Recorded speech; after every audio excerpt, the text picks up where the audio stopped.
Gusto talaga niya. Oh, Joy! Gusto din. Nag-work pa yun. Okay siya. Saan mo siya ginagawa sa phone? Trans ano ito? Anywhere. Pero RPH. So, good morning everyone. Morning ka. It's nice to be back, I tell you. Medyo, of course, I'm Dr. Melinda Tagle. Medyo balikbayan ako dito sa DMSF. Okay, but I know you're more interested to know. Okay, more, it's difficult to be listening to someone, or since we will be together like in a year, it's good that I will share a little bit of myself. Okay, so you would know me a bit. Okay, just a small part of me, no? Okay, so of course I've been here with Davao Medical School for the past 30 years. Yeah, and wow, okay naman. And for 10 years I have been the department head, pharmacology, during the term of Dr. Basa, the dean. Okay, so of course, I'm a graduate also of Davao Medical School, never mind the years, what year, because all of you will be computing. I know you're very good at math, and you will start to compute. Okay, so just continue to guess my age, perhaps. 45 but daw. until now, I have always taught pharmacology since it has been my pre-med. Okay, so I have been, I have there my, I'm also a registered pharmacist here in the Philippines. Okay, and would you believe I just finished my masteral in pharmacy just this year because I've been doing very serious teaching for the past 2 years. So I made it a point. Philippine I Society continue on with my pharmacy. Environment. Okay, because I am teaching also pharmacy. I'm with the clinical pharmacy program of UIC. So that's why you cannot teach in the college or supposedly doctoral masteral if you are not at least a masteral. I decided to take it once and for all, and true enough, there's so many things, new things that I would not have learned by myself by teaching pharmacology. Because pharmacology is all the use of drugs, to treat diseases.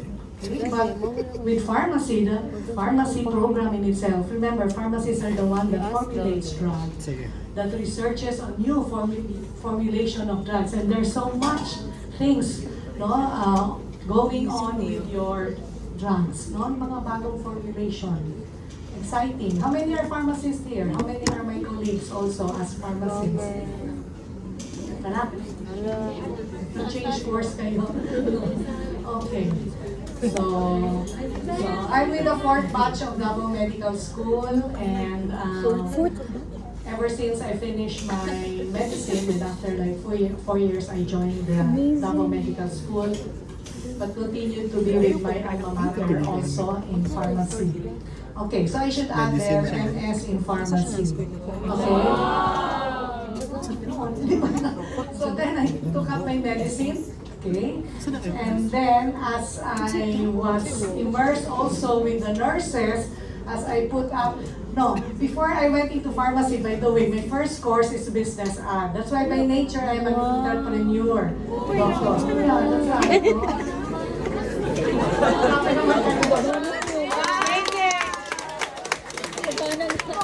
Idol. The thing is, like I said, my love is studying.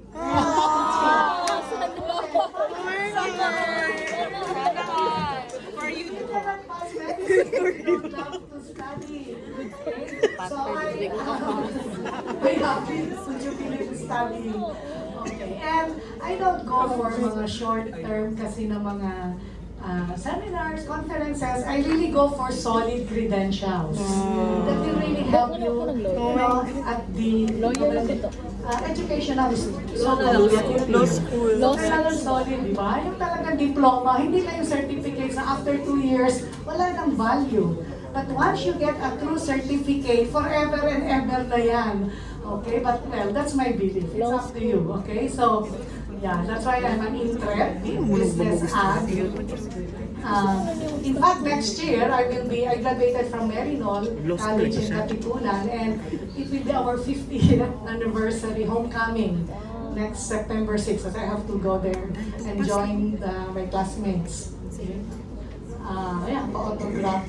Kanina magpa-autograph? Ay, hindi.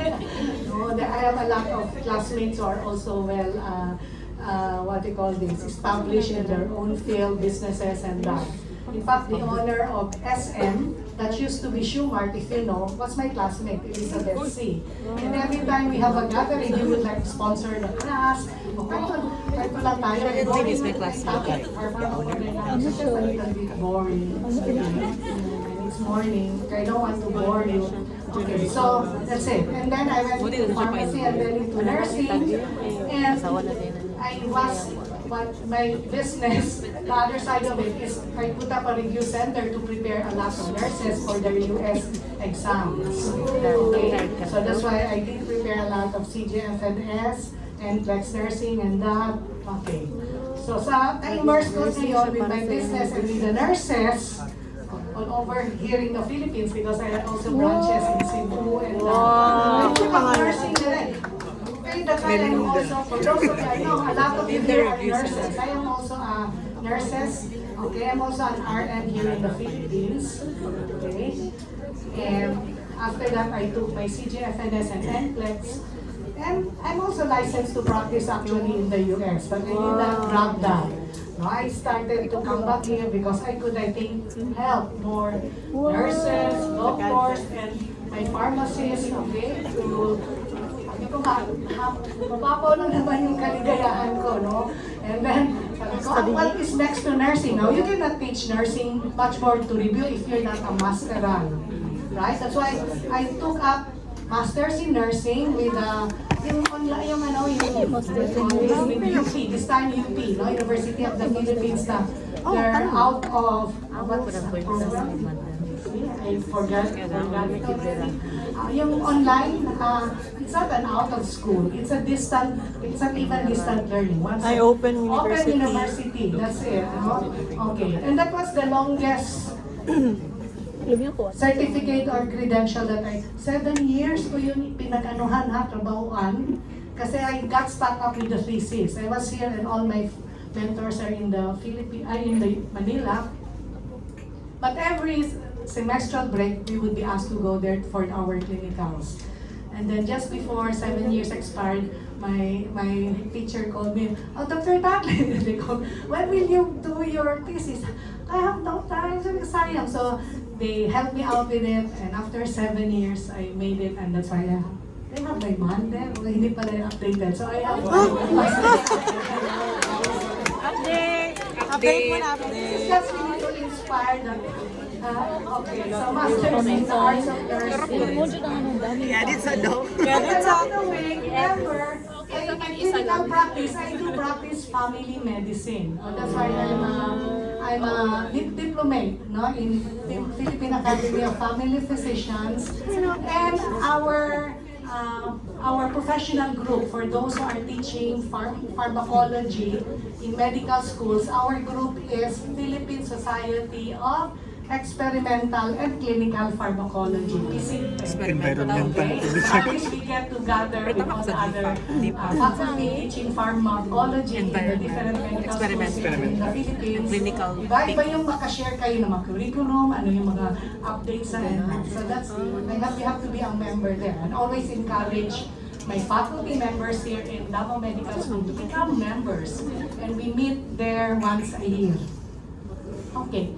So what is this? Oh yeah, just before, after everything, during COVID, I was not doing anything, so I continued to proceed with my, kasi for 30 years I have been teaching and no solid credentials. as an educator. So I decided to take a PhD in education. That's why that's the last. So far, hindi pala. Yung aking master's in pharmacy ang last. So just before I left medical school, so I took up my PhD in education. So at least naman, and you know, true enough, I realized that I should have taken, you know, a lot of our teachers here in medical school, walang mga education units, no? So, you know, they're very good clinicians, lecturers, but the concepts of how to teach and everything, I just took it in my PhD. Correct. Okay, so, sayang. But anyway, at least now, I continue to teach, so doctor in pharmacy. No, doctor in education, that's the PhD. So, as usual, here in medical school at a certain age, they will ask you to already retire or, you know, law naman yan. So, when I turned, okay, with this mandatory retirement age, so they asked me, okay, to gracefully retire. That's fine, because I can always I cannot hold full-time or administrative work, but I can still teach. But there was one medical school who was looking, upcoming medical school here in Davao City, State University, who was in need of a dean. And they could not get their, you know, their accreditation from CHED if they don't have a dean, no, to submit to the Department Higher Education. So they came here, the president, I was in the States already, and the one who took over my place in the department, Dr. Tupas, recommended me. Okay, you know, we have a long time, okay, dean, department head who is now retired, but she's in the medical school. She has been here in the medical school.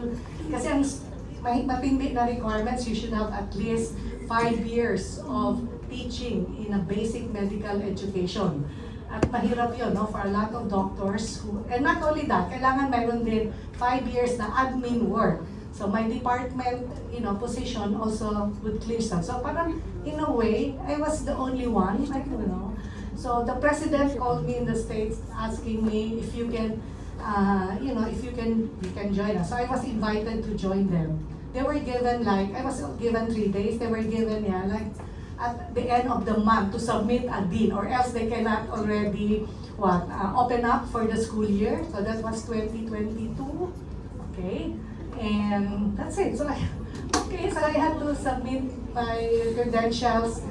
Okay, and so I became, without no effort at all. Okay, not so much. Okay, so I became the first dean. Okay, the pioneering dean of USEP. I think they're from the University of Southeastern Philippines. Okay, so most of the faculty there were also my students, though, here. Okay, and the base hospital of USEP is the RMC. Okay, and it's so inspiring, you know, to teach also with a government school. Oh, you're just so lucky, you batch. Because our students there, when we were interviewing, our first batch were just like 20 of them. These were the really also bright students who could not afford, private school. You're very lucky because your parents could afford to send you to a private medical school, spending like 100,000. Okay, mag-aral talaga kayo, ha? Every semester. And they really waited, no? Okay, for a state university because everything there is free. Okay, once they reach the criteria, okay, what they're qualified. So, free tuition fee, okay, and then they're given like around, kasi free board and lodging, they have an allowance, they have a book allowance, and then they have uniform allowance, and that, like 80,000 pag nag-release ang government, although it's usually delayed. You know how it is here, the Philippine government, no? 80,000 a semester. Imagine, on top of their tuition fee. So that goes on to their pockets. Kaya yung mga students namin doon, they're always in the coffee shop. Pag na-release yung 80,000, they have new cell phones. Kasi apparently, talagang yung parents nila who are like teachers, who are policemen, farmers, would you believe, ha? Pero kita mo talaga yung kayod nila, because they want to be doctors someday. Doctor sa bayan, that's the program, di ba? Doctor sa not ng barangay. Doctor sa bayan program in preparation for the universal health. Okay, that's why they're opening a lot of state universities now. Bito. Okay, so I have to give up my part-time faculty. I've been teaching here in Davao Medical School. So for a while I had a stint there, but I truly miss, for 30 years, this has been my academic world, right? So I thought, so I told Dr. Jenny, she invited me back, as long as I'm here, I could always lend a hand. I can always cover for some of the lectures, and that's it. Because every now and then I'm really out of the country. Okay, so in fact September 24 I'll be flying back to the US. Okay, and then back on December. So ganun lang. All my children are there. Banmi daw. Sige, sama kayo. Usually when I come back, I usually like bring, my God, maghingi sila chocolate. So sige, Chocolate! Paano na po rin ang Hershey? Dok, pasabay. Pasabay. Stanley daw. Michael Kors. Bagda. Diamond. Kapag kasi daw ang pasabay. As of now, you have to finish your second year pharmacology first, huh? Okay, because it's really a tough fight for you. Okay, so as I said, teaching pharmacology, study of drugs. I have always referred to myself as the drug lord already, no? Nakakala niyo mga drug lord, yun na po, narcotics. Kapo din rin daw. I should have changed, I have no time to change that, but that should be like chairperson emeritus, they were telling me. Amazing. Okay, so I think you see that. By the way, I'm sorry because of the few days notice only of my lecture assignment. I'm still with the 13th edition. I know you have your 14th edition, so just read all. Okay, not so much has been changed though. Okay, so, and you know very well that this is the summary, of topics. Okay, so of course you were given the introduction to pharmacology, and we know that there are two big subtopics, right? You have your pharmacokinetics, okay, what the drug, what the body does to the drug, and what would be the, and pharmacodynamics, what does the drug do to the body once you take it. So therefore, it is the study of the biochemical and physiological effects of drugs and their mechanism of action. And that's why you cannot, you have to borrow information from your biochemistry and physiology. See, the mechanism of action will really highlight so much of the mechanism, biochemical pathways that you have learned in your biochemistry. And of course, the use of drugs is to treat abnormal physiology, right? First year, you know the normal physiology of the body, and something goes haywire with the normal functioning of the body, then the patient goes down into a disease, and you need to treat that, right? Okay. So, therefore, that's why drugs now will be used. So, physiology, the problem was in the function. Because if the problem was in anatomy, structure, then you have to do it, you do surgery. But with drugs, remember, drugs, it's the least invasive. And when you deal with patients would always go for what? Least invasive. Tingnan nyo, if you're going to discuss surgery with the patient, they're turned off. They would go to another doctor. Kaya tayo talaga, okay, doctors, and all of you will have to pass through it, will really have to know by heart your pharmacology. Because eventually, ito man yung talagang, this is the part of being a doctor that you will have to practice for life. Meaning, to give drugs Okay, to give medicines. Kasi drugs mayroon negative connotation, no? When you say drugs, okay, para bang addictive na lahat. But the medicines that you give, okay, will be the basis, okay, will be the, ano natin yan, bread and butter natin yan, no? Patients come to us because they need medicines, okay, and you have to decide which medicine to give. That's why your pharmacology will always be in the heart. No matter anong practice nyo ng medicine. Some of you will be in pathology, some of you will be radiology, but still, there will still be, no, the use of drugs in your practice. Okay? So, you have to really... So, of course, the drug, we said, will what? Will produce its effect by seeking out their drug receptor, or we also call that a drug target. So they have to connect that inside our body. And what is it? It is a cellular macromolecule. It's not okay, but some could also be micro, as you will see, complex with which the drug interacts to elicit a cellular, okay, limited response or a systemic response, no? Okay, so it could be localized, it could be systemic. So whereas, as I've said, pharmacokinetics, what would be the effects of the body, okay, on the actions of a drug. So how the body will handle a drug. See, because when we take in a drug, it will not stay there forever, right? Passing lang, no? The drug will just be passing through your body. And somehow it will really be handled by your body. Meaning it will be metabolized so that it can be excreted out. So it is not introduced into your DNA, into your RNA.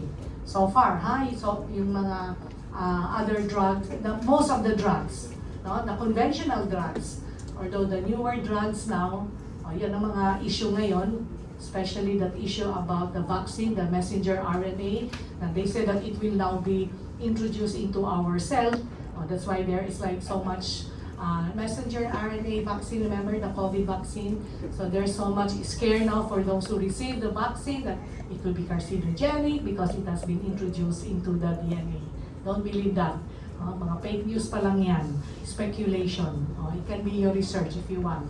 I know all of you are looking for a research area that you can do for your requirement here in pharmacology. Okay? So you know the concepts of pharmacokinetics. Now this is the big thing now in pharmacology with drugs. So we are now studying more of pharmacogenetics. So the effects of many drugs may differ widely from patient to patient due to genetic differences, okay, that alter the pharmacokinetics and the pharmacodynamics of a given drug. So before they did not, okay, that information was not so available to us, that the genes, the inheritable genes that you inherit from your parents could really affect the action of the drugs. So that's the reason why with a certain individual and later on a group of patients, you won't expect the same effects, the same level of effects. So now, okay, that's the big research now is to identify which particular race or gene that this drug will affect. Kaya the big thing now is the targeted therapy, individualized therapy. So imagine, each one of us should know what is our DNA, okay, a sequence, and that, okay, whether we are producing the same, we are manufacturing receptors in our body, okay, to attach to this drug. Because if you don't have these receptors, since you don't inherit that from your parents, so what's the point? So now, well, here in the Philippines, we usually start now with like if the patient has a hypertension and then the parents is known to be hypertensive, we ask them, what are the medications of your parents? And have they been, effective? Because we can actually start our patient with that. That means, before we don't usually include family history so much, and then the drugs, okay, that have been very effective. We were only doing that a lot in psychiatry drugs. See, because we know that psychiatry is also an inheritable disease. Okay, so take note on pharmacogenetics. It's a little bit complicated yet at this point. Okay, so but it will really be in our literature, no? Okay. So the pharmacodynamics is what the drug does to the body. So we talk of the MOA, mechanism of action. So when you see that shortcut, MOA, okay, that would be mechanism of drug action. It's the relationship between the how much of the drug concentration we give or the dose and the effect. So when we say kasi drug concentration, that would be more, inside the body now. How much of the drug was absorbed? Concentration. So when we talk about the drug dose, that's the amount, okay, in the units amount of drug that we give the patient. Yeah? Yes? Okay, but we still don't know if the drug dose, how much of that was really absorbed or available in the blood of the patient. So, and that is your bioavailability, that concept of bioavailability, and that's a time, and that concentration, okay, is determined. So you have now to really delineate a drug dose, okay, and then your drug concentration. Both of them can be measured. See? In science, we always want to measure, diba? We want to be definite. Okay. So, pharmacokinetics, what the body does to the drug. Okay, so like for example, no? Okay, so we give a particular dose of a drug. Okay, it passes through these pharmacokinetic pathways. Okay, absorption, distribution, metabolism, elimination. I think you have received already those lecture. And then it goes to the site of action. Okay, the site of action can just be one cell. We wish that this particular drug will just really act on one cell so that it is, specific. The more specific a drug is, remember, the better, because that means talagang hit, okay? Talagang it really hits the problem. Rather than it has so many, okay? It will bind to so many receptors, so you will have a lot of side effects. So you don't only get the primary effect, but you also get a lot of side effects, and that's not good. Okay, ngayon, the study on drugs, the formulation continues. Kasi once they have identified a particular side effect, then they will have to study how do we decrease, okay, the side effects. So again, more research will be done, and that's why more problem with you, because you have to really get to know newer drugs every day. So you will have to attend updates. Kasi baka yung drug na prescribe nyo medyo outdated na. It has already been removed, okay, from the list. And the reason why, okay. But remember, okay, I'll also discuss with you, not all new drugs will be safe to be given to the patient. If you remember your drug development, okay? And pharmacodynamics would be the effect on the tissue or the organ. And it will depend on the sensitivity of the cells and the tissues to that particular drug. Okay? We say the target status. Okay. So why is pharmacodynamics important, do you think? Okay. And by the way, these few topics that you will be introduced will just be it is the foundation of your study in pharmacology. So you will appreciate better your drugs, the effort that has been done, given to it, okay, to come up with a therapeutic claim that it can really cure a disease. Because if you don't know these things, then you can be you can be tempted to listen and believe everything that you read on Facebook and Google. Nako, that's our problem na, because before the patient comes to you, ang dami na nilang nag-Google. Puro naman mga walang scientific basis. They have not studied 1 year of pharmacology, and they have not even continued to study drugs. They're going to do a lot of claims already. So please, being future doctors, you must know what literature you're going to read. So it will be, okay, the basis for both rational and therapeutic use of the drug. So do not be irrational. Okay? So you have to understand fully the action of the drugs. And therefore, if you can understand it, then you can rationally use it for therapeutics, no? To treat, okay, and mitigate diseases. It provides also the basis for the design of a new and superior therapeutic agents. So there are novel drugs, we call them. And basic research in pharmacodynamics also provides the fundamental insights into biochemical and physiological regulations in the body. Okay, so I mentioned to you earlier that the drug will have to connect or bind to some receptors. So these are drug targets. So these are, we said it can be, mostly would be macromolecules, okay? Or it could be a complex of molecules with which the drug interacts so that a cellular response will be elicited, like a change in cell function. And more cells reacting to it, then you can see more, okay, tissue also. Cells, tissue, then system, and then organ, okay, effects that you can see. On the other hand, this term, acceptors. What are acceptors?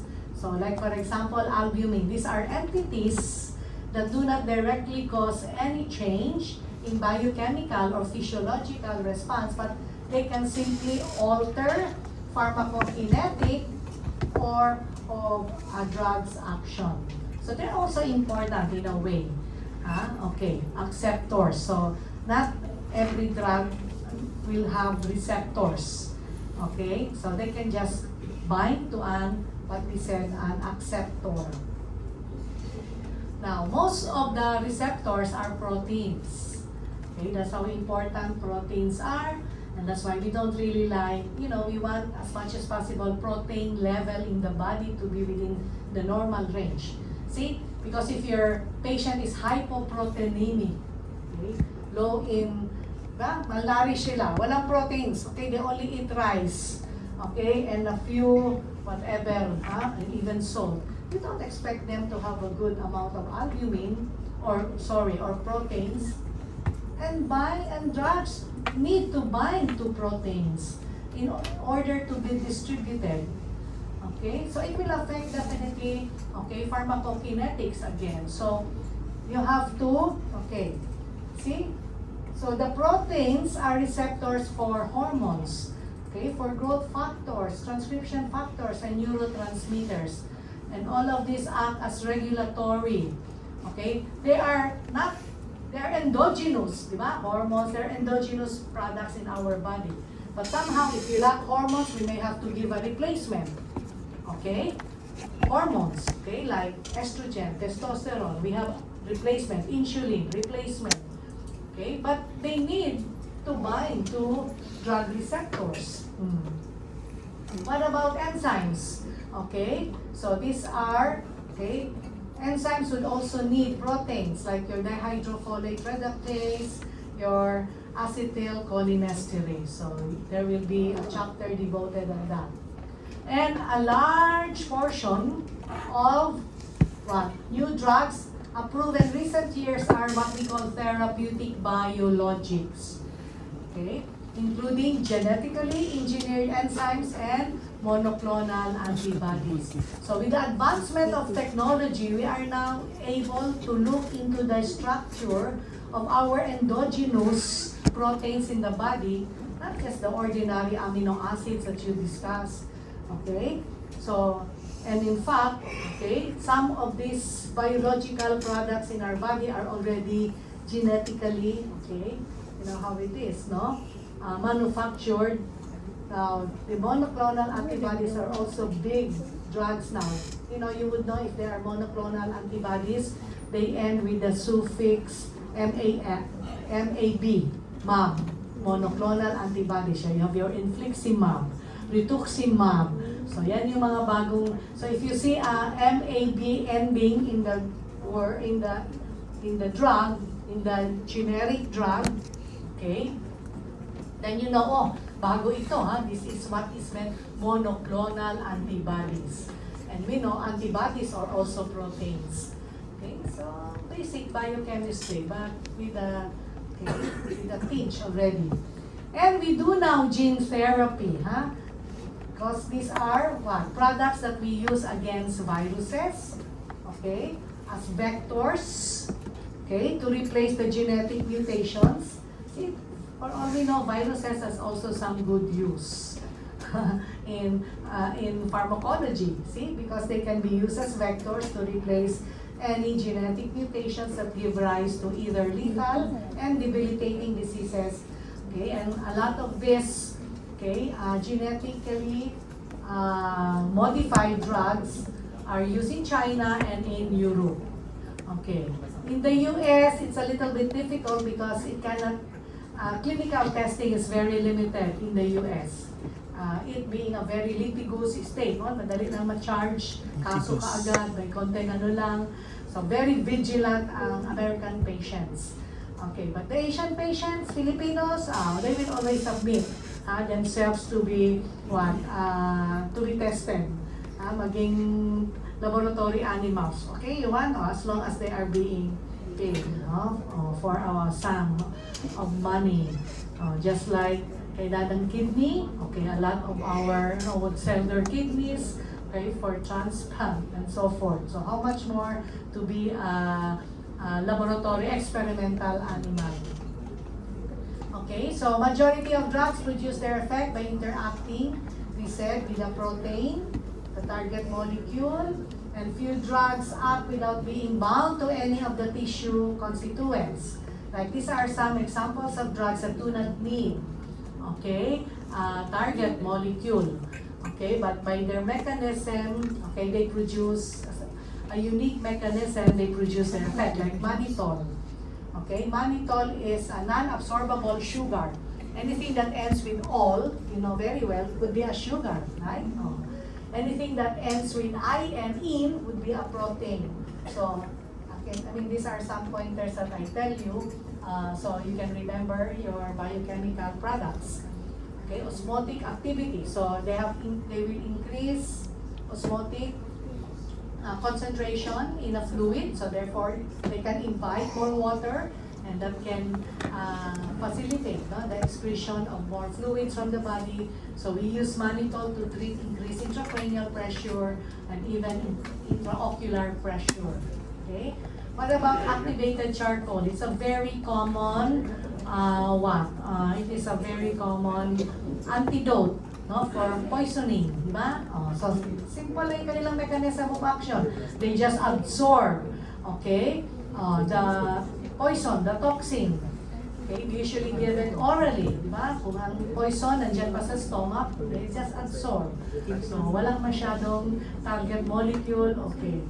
What about antacids, antacids? So they will just neutralize the excess gastric acid in the stomach. Okay, we usually use it for gastritis, okay, hyperacidity, okay. Cholestyramine. Oh, by the way, one clue that you will remember your drugs here in pharmacology, especially as you go on discuss every chapter, ang daming drugs introduced sa inyo. You'll get crazy, I promise you. So, especially the drugs, they sound very difficult, di ba? To memorize, kasi you have not even, it's the first time that you heard them. The brand names are easier to remember. Shorter kasi yan. But not the generic names. But the generic names is the international name of the drug. And therefore, we have really, here in pharmacology, we will be using generic names. Okay, so, what is the secret? So whenever you're introduced with a new generic name, you can speak it aloud. Say it aloud so you will know also the pronunciation. Ang yung pronunciation nyo, kung saan galing, you know. So you say cholestyramine. Okay, everyone. Cholestyramine. Pwede cholestyramine. Follow after me and so forth. Cholestyramine. So when you study, don't study pharmacology and read your book quietly. Kaya mas maganda na mayroon kayong group study that you can discuss as you read the new drug. Oh, okay. There are several drugs that's very hard to remember. So, Why is that? When you read, okay, whatever you read will just be deposited in your occipital center. Di ba? Eyes, yan. Okay. Now, kung tayo, mahilig tayo ng save o back up para just in case hindi natin ma-retrieve yung ating, di ba, whatever we have saved. We can have another, okay? Back up, memory, whatever. So, if you're going to read it aloud, cholestyramine. So, saan yun? Narinig nyo, di ba? Your auditory centers now will what? Okay. Save it. Oh, so auditory center now, no? So, dalawa na ngayon. Yung mga backup files ninyo dyan. So, when you're going to see it in the test, hindi lang it will look familiar. Wow, it will look and sound familiar. Familiar lang.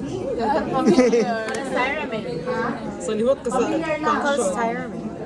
That's why before when we were studying pharmacology, nanonood talaga. Before, we remember, wala pang mga ganito sa amin time. That was just a bit, hindi naman ganun kalayuan yan. But we did definitely, we didn't have your gadgets yet, no? We usually really write down. We really take notes. Okay? Because yes, by writing down here also, we could remember it better. Okay? But, as I've said, what we would usually do, we will take already the names of the drug that we need to remember. And then while we are sleeping, then we listen to it. We allow the tape recorder pa to play it. So it will be always retained on our ears. Okay, so Inalaprelat. Zepam. Benzodiazepine. okay, para-aminobenzoic acid, PABA. Parang Baba. That is the one active ingredient for a lot of your sunscreen. Because it will absorb UV rays. Okay? And then we have the chelating agents like your Chelating, di ba? Di din at chelating. okay, tetraacetic acid, dimercaprol. Okay. So this is also defined to heavy metals. We use it a lot for poison. So again, okay, to repeat, how do drugs work? Most work by interacting with a protein, endogenous protein, meaning inside our body, and majority through a physiological receptor. So some will antagonize, will block, or inhibit this endogenous protein. So not all will be stimulatory. And some will activate endogenous proteins. Okay, a few have unconventional mechanisms of actions. Okay, on the receptor, we said it is a macromolecule component of a cell with which the drugs interact to produce a response. Okay, and we have what we call a receptor, effector system, or a Signal signal transduction pathway. Okay, now, how will you know that the drug will have an affinity, meaning may attraction? Okay, so somehow there should be what we call a structure-activity relationship in a drug design. So when the drug manufacturers will come up with a drug, so if they want, they have to look at a particular structure. It could have already been discovered, but they just want to alter, okay, certain molecule there so that it will have another effect, okay. So the affinity of a drug for its receptor and what we call its intrinsic activity are all determined by a chemical structure. That's why in your book you will see, no, the mother compound, the mother structure of certain molecules, like for example, afinitoin, okay, penicillin, steroids, kita niyo yung structure na yan, ha? So they will always start from there. That's their structure or chemical structure. So with the information about this structure and pharmacological activities of a relatively large group of congeners, it is possible now, just by doing computer analysis, see, to identify what would be the chemical property. So we can predict So required for optimal action of this receptor. So we can modify, okay, size, shape, position, and orientation of the charged groups of hydrogen bond donors. So a lot of biochemistry going.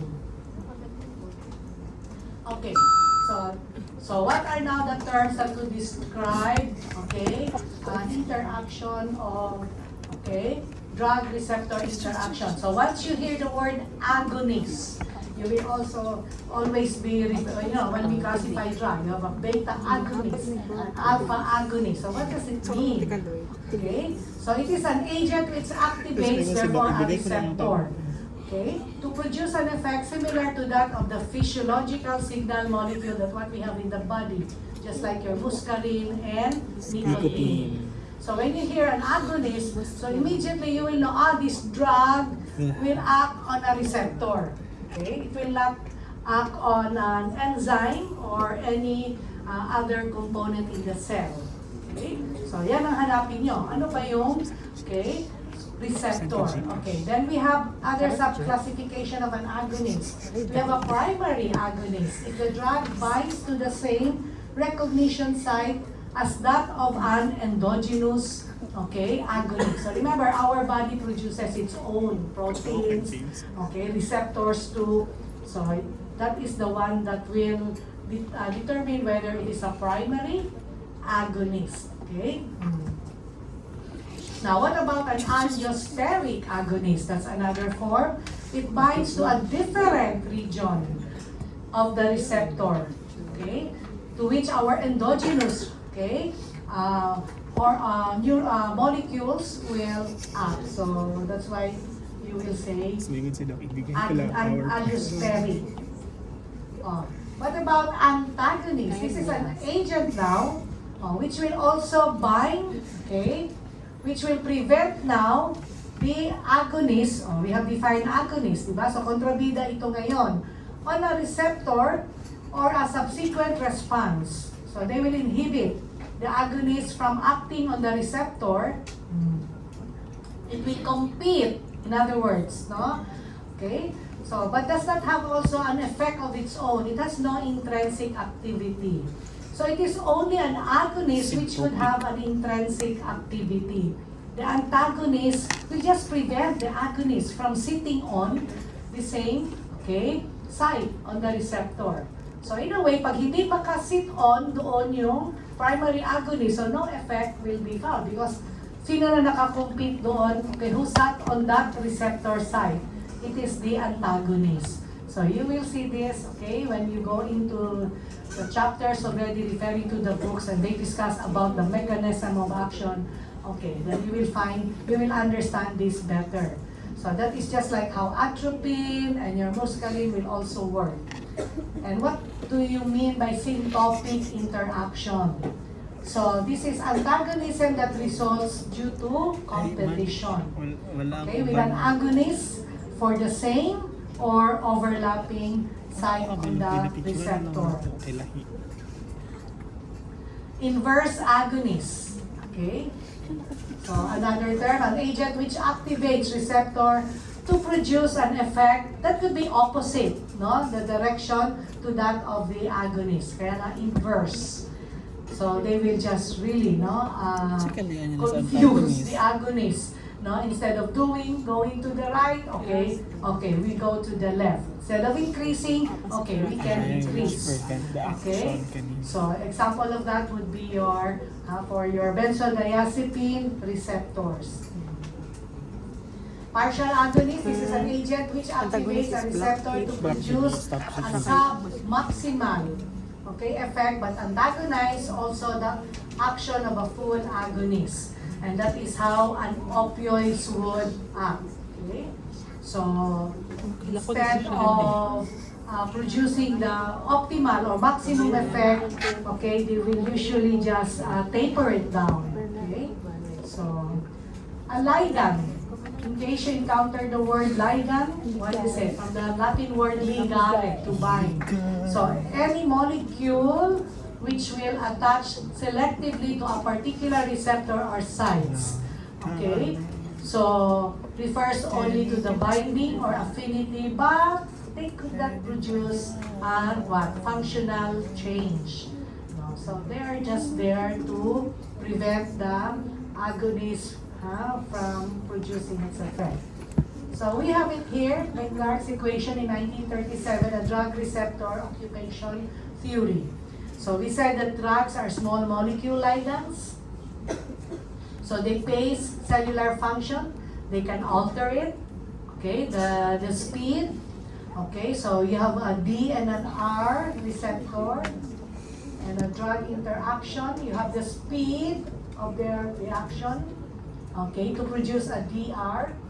Okay, so which is governed by a law of mass action. And E now will be the effect, which is a direct function of the DR complex. Okay, but the DR complex may not be sufficient to elicit a response. So this we have to measure. That's why we could alter also the drug, either the dose usually, okay, eventually the concentration. So D must be able to bring a conformational change, no, in your receptor to get an effect. So that conformational change is the challenge now. Okay, and that conformational change will depend on affinity and the intrinsic activity. So these are the two factors. Okay, so this brings now us to the concept of specificity of drug responses. So we have what we call a dissociation constant. No? This is a measure of the strength of the reversibility or the reversible interaction between a drug and its receptor. Because by the way, when a drug will attach to a receptor or a molecule, it is a reversible thing. Hindi yan siya forever and forever naka-attach. Remember? Because somehow it has to be excreted out and handled by the body. Because once it is, permanently attached to a receptor, that's bad, right? Because that is the one that can really produce a lot of carcinogenic, lahat na ng mga adverse effects. Okay, so remember the binding is reversible. So it is related to affinity, to the chemical structure, and to the drug specificity. Okay, so just like here, no? This is a graph that we usually see. Okay, so you're going to give, okay, this is the agonist concentration, and this is usually, okay, this is the percentage, the effect, and this would be the concentration. Okay, so at this point, okay, no effect. If you're going to give, okay, a particular dose, increase the dose, or if you're going to give a drug, okay, and it produces this graph, though, that means that's a full agonist. If the graph that that is being produced is just below this level, then it is just a partial agonist. Okay, and then if it is below, okay, this 0 level, then this would be an inverse agonist. So this is just a graphical presentation. Okay, so this is how a drug receptor, no, is being regulated, the receptor activity. Okay, so the level of response, and then the drug in logarithmic terms. So this is, okay, this could be the level of inactivity or neutral. Okay, so we can measure a full agonist, a partial agonist, okay, just by looking at the line, and then an inverse agonist if it is below, okay, the neutral point. bukod siya. And this brings us to the concept of drug specificity. A drug that interacts with only a single type of receptor that is also expressed on a limited number of differentiated cells will exhibit high specificity. And that is the one that would be a positive, okay, a characteristic of a drug if it has high specificity, as I've said. Kasi limited lang yung kanyang effect. And usually the effect that it gives us is the primary effect. It's the effect that we really want, diba? Because if it's a drug that is non-specific, I tell you that these are the drugs which has a general actions, nako, it will really produce a lot of side effects and worse adverse effects. Okay. So, and now let's try to quantify, okay, aspects of drug interactions with the receptor. So this is what we call a dose response curve. Okay, a graded response. So the y-axis is expressed as a percentage of maximal response, plotted as a function of the concentration of a drug A present in the receptor, okay, or what we call the x-axis. So so if we're going to change this into a, using logarithmic, okay, then we come up with a hyperbolic shape of the curve. So if we're going now to express, okay, so here, so this is now the curve that it will be produced. So logarithmic na, presentation. So the panel with A, okay, becomes now sigmoid. So this is what we call the sigmoid curve. This is a very common curve that you will see how drugs will be described. Okay? So this is what we call a dose, okay? Response. This is the dose on the X, and then on the Y will be the response curve. Kasi minsan, somehow we have to express it logarithmically para madali siya i-plot, di ba? Mathematics. Okay. So forth. So anyway, once you are reading literature of a drug, you are already presented with a curve. Mga ganito. You don't have to come up with it unless you are the researchers. No, you are the pharmacologists or whoever. So it's you that's why we're being presented with this. So you can just understand what does it mean. Or else you will not read it, you will not appreciate it, diba? So just take time. Okay. So at this point, kita nyo, so this is the effective concentration at 50. Okay. So you have the 100% response. Okay. And this is very much used when we are going to compare drug, for example. Okay. So that curve will be affected by affinity, efficacy, and potency. What is meant by that? So this drug receptor interaction is first characterized by binding of a drug to a receptor.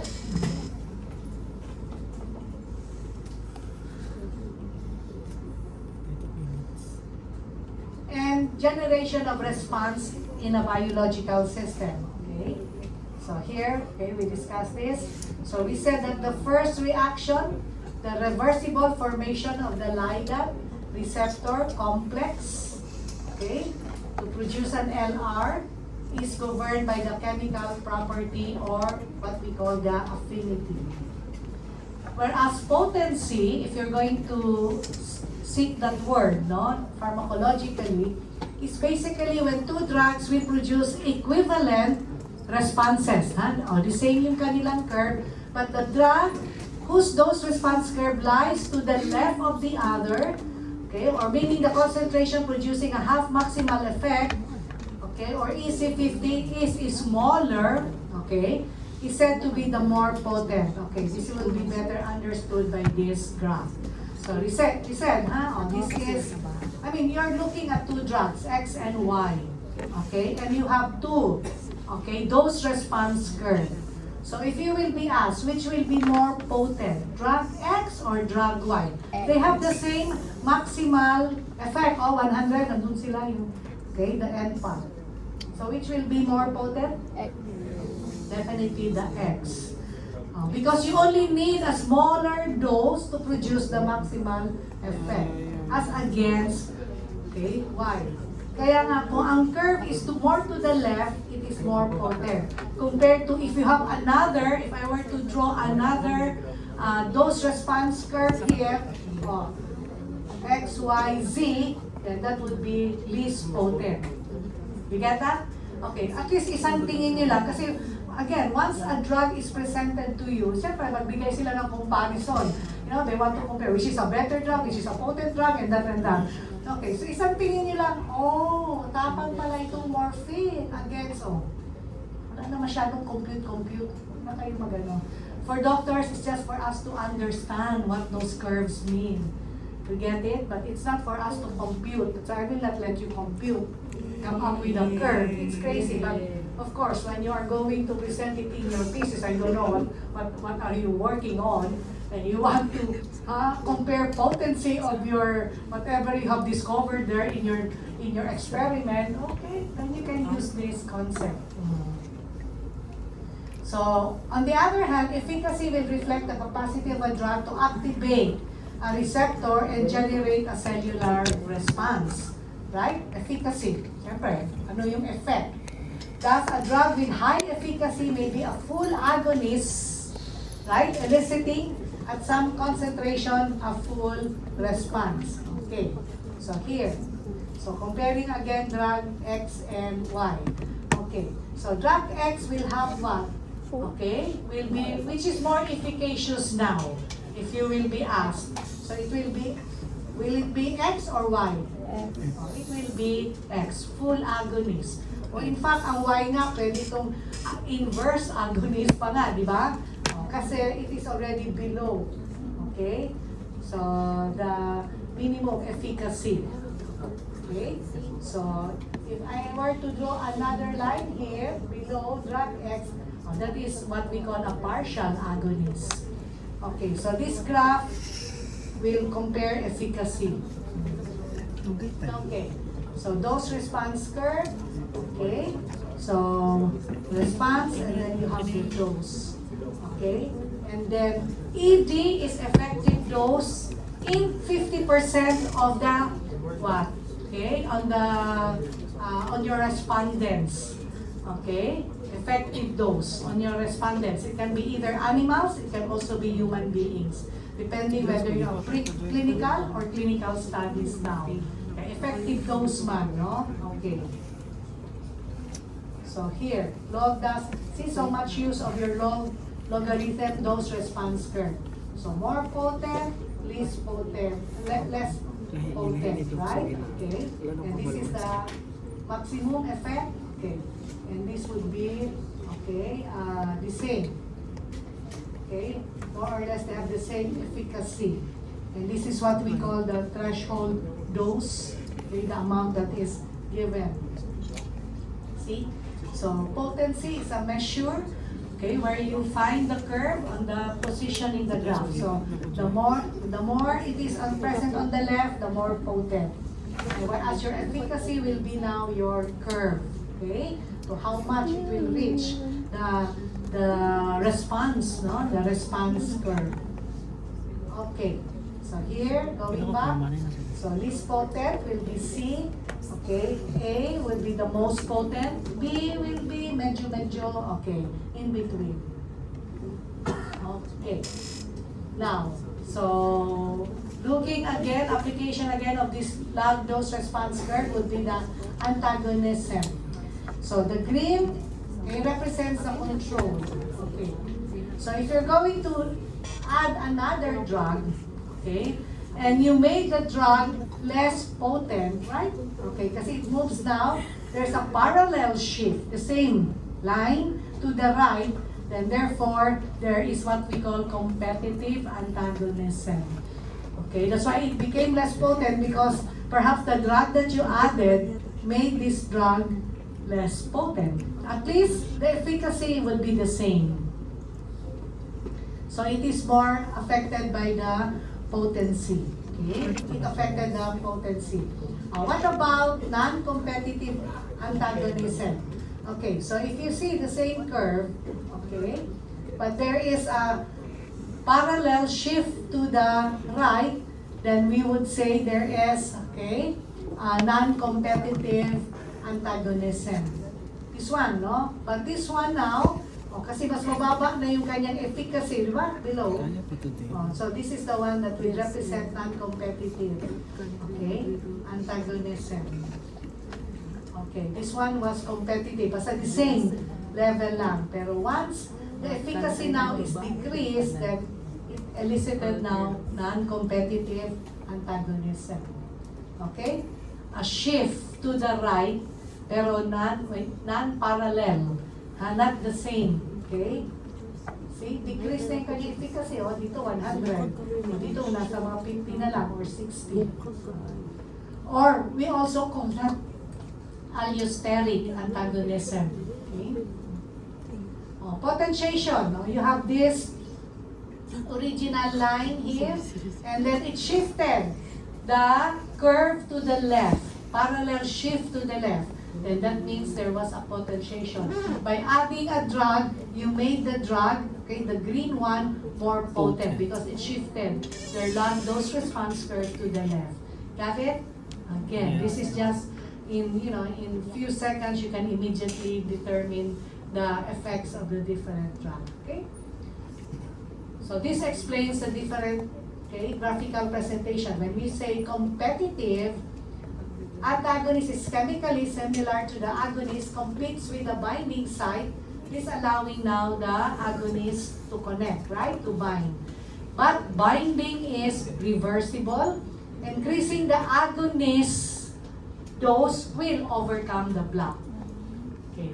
So this is the reason why somehow certain drugs originally produce an effect. Pero once you added a new drug, nako, and that's commonly done in practice, in clinical, diba? Dagdag na ng drug.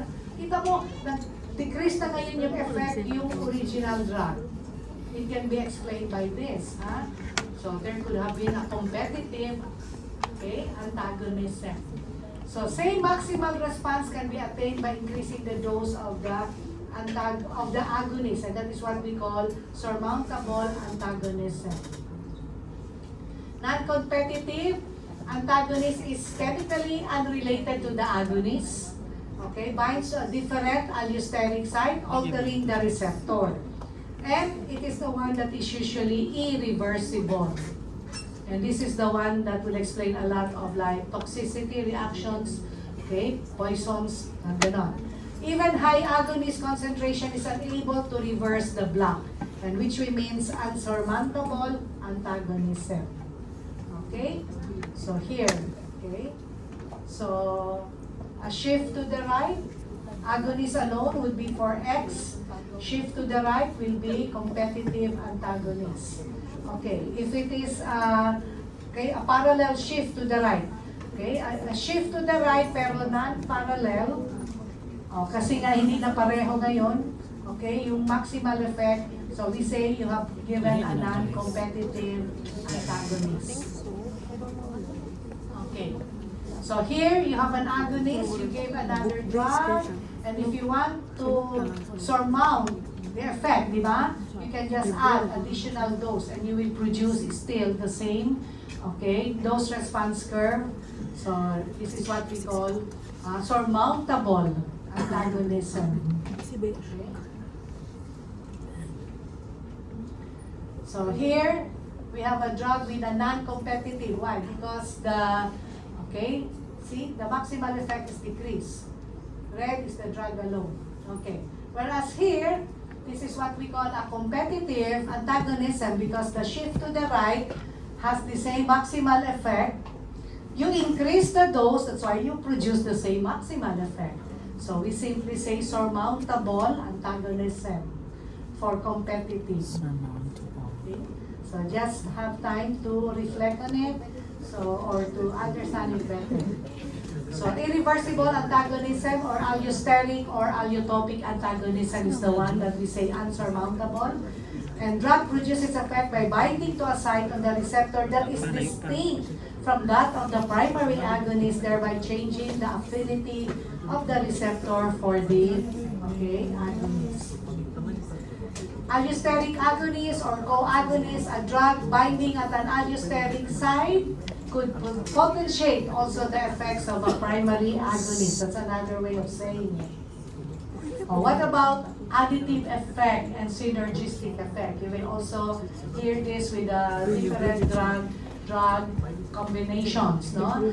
Drugs with different mechanisms of action are often used in combination to achieve either additive, 1 plus 1, then you can have, the effect plus 2, or positive synergistic. 1 plus 1 equals 3. Okay, so, and we have those. When you go to the specific classification, very classical of your synergistic will be your trimethoprim sulfamethoxazole combination, no? So that's a synergistic. And positive, it's a matter of combining. And positive synergism refers to the super additive effects of drugs used in combination. So drugs used in combination can also demonstrate negative synergism or sub-additive effects where the efficacy of the drug combination is less than would be expected if the effects were additive. So later on in practice, you will see, I mean, like they have simplified this, they have already a table, okay, with the different drugs, and then what would be the drug if you are going to add it, additive. And if you're going to combine it with another drug, synergistic. Okay, but somehow you have really to understand, okay, the concept. So if a drug A and B are additive, okay, then a fixed ratio of the two, the dashed line, okay, will yield a constant response. If you're going to add it, okay, will give a 50%, okay, response, no? Whereas a negative synergism would be so here, okay, here, okay. Negative synergism would be at this point if you're going to plot it. So positive super synergism, super additive, okay. So whereas for drug A and B. If you don't understand it, it's okay. It will not make you a better doctor to understand all these things. No,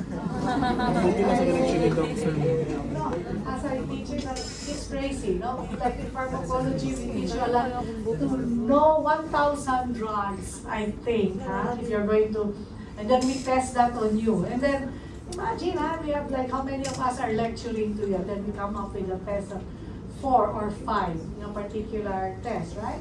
But, and then you're only one studying. Talo talaga kayo, no? You're really more on disadvantage. Okay, not like with in the undergrad, I think. What you will have is like one teacher, one subject. Okay lang yan, di ba? You can really immediately know, okay, your enemy. What is the type of how this teacher gives the test and that level of difficulty. But not in medical school because it is team teaching. Okay, so every topic you will be encountering a new faculty, okay, or a new professor. Team teaching. That's medical school.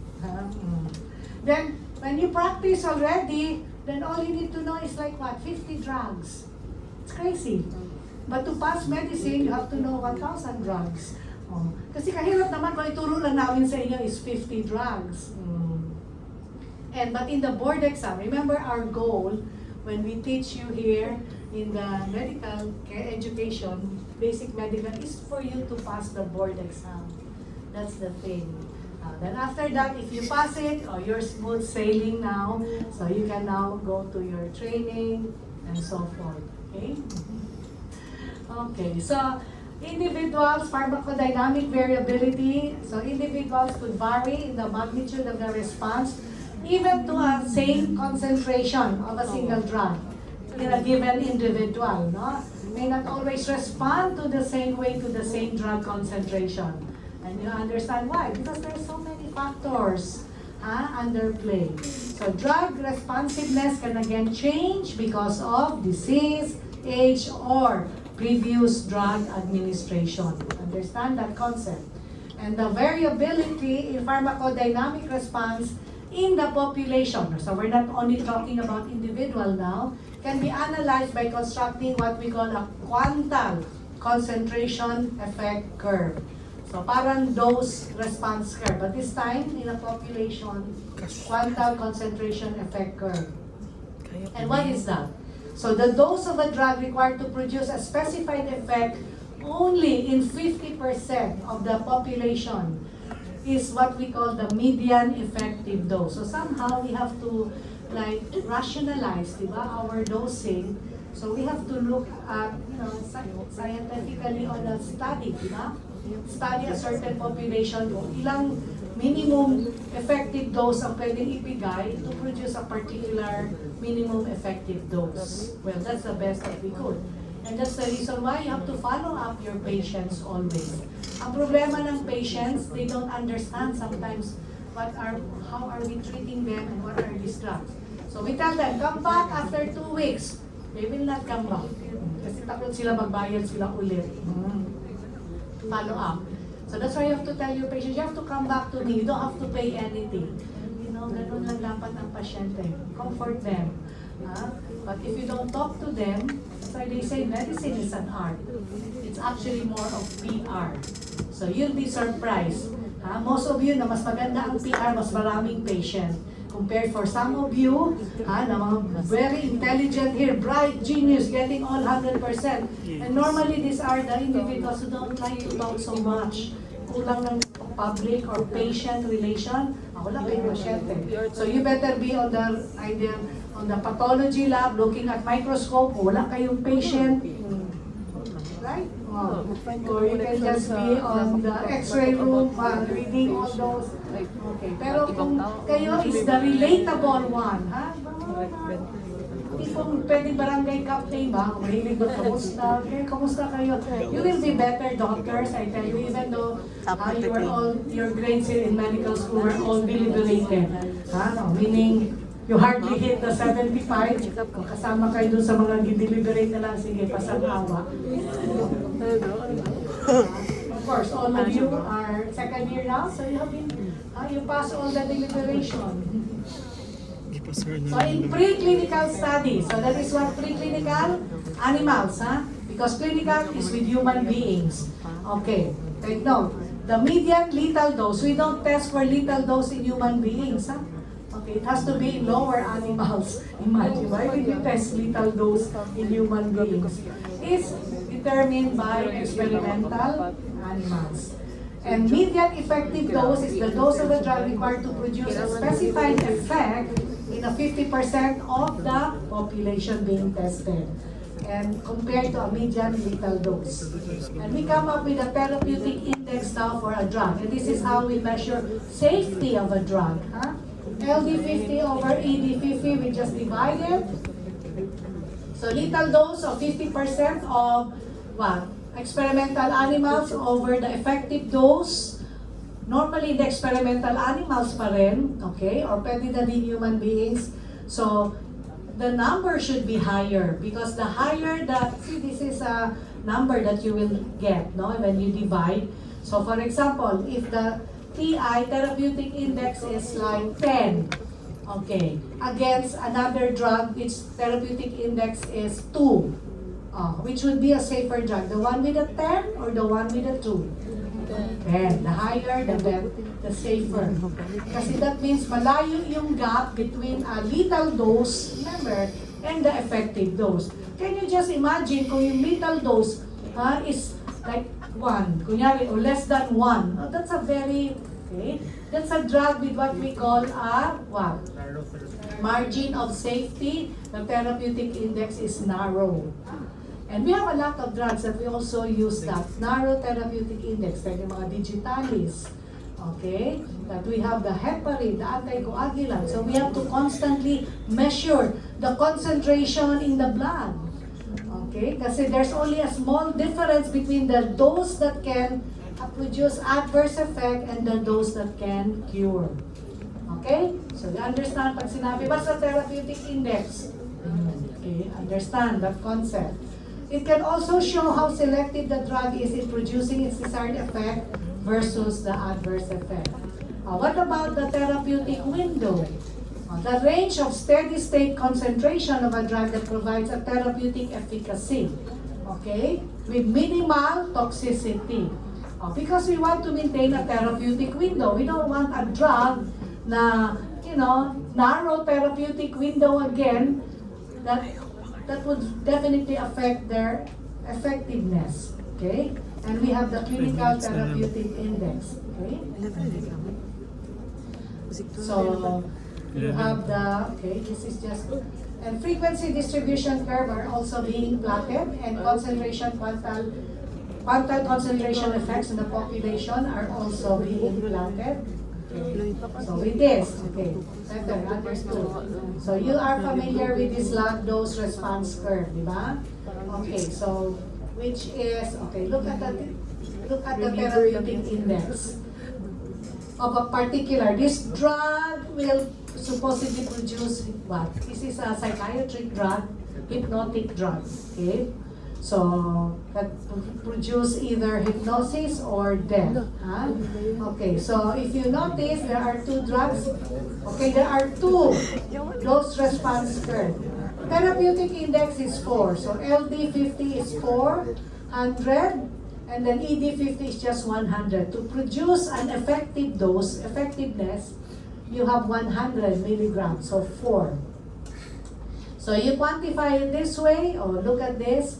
At this level, you will have hypnosis, and at this dose, you will have death. So this is what we call now your therapeutic, okay, window. Okay, here.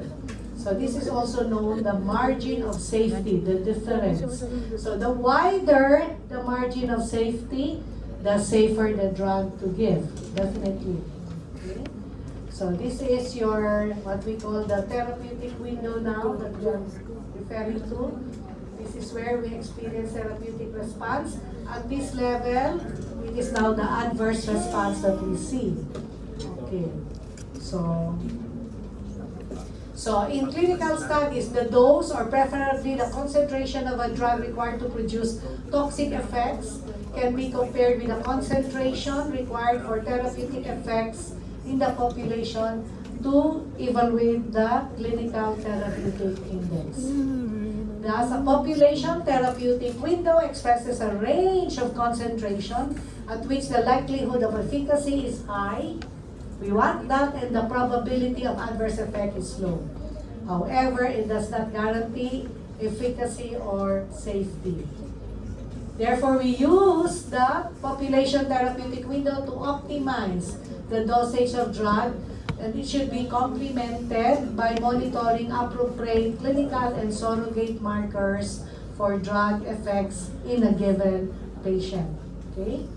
So you have this prescribed dose, the one that is administered, concentration now at the sites of action, which is sometimes difficult not to measure. How can you get the concentration from the site of action?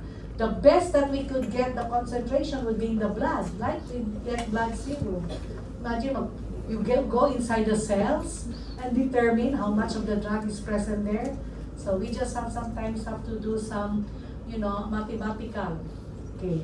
Or sometimes we look at the drug effects, because drug effects can also be measured, right?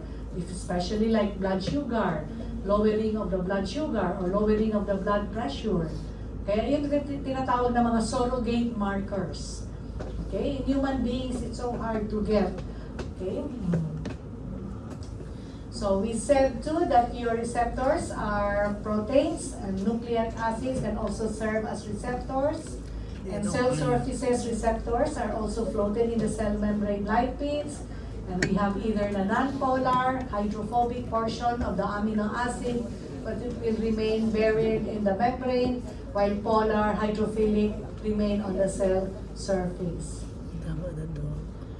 So, and majority of these receptors, again, going back, are made up of non-identical subunits.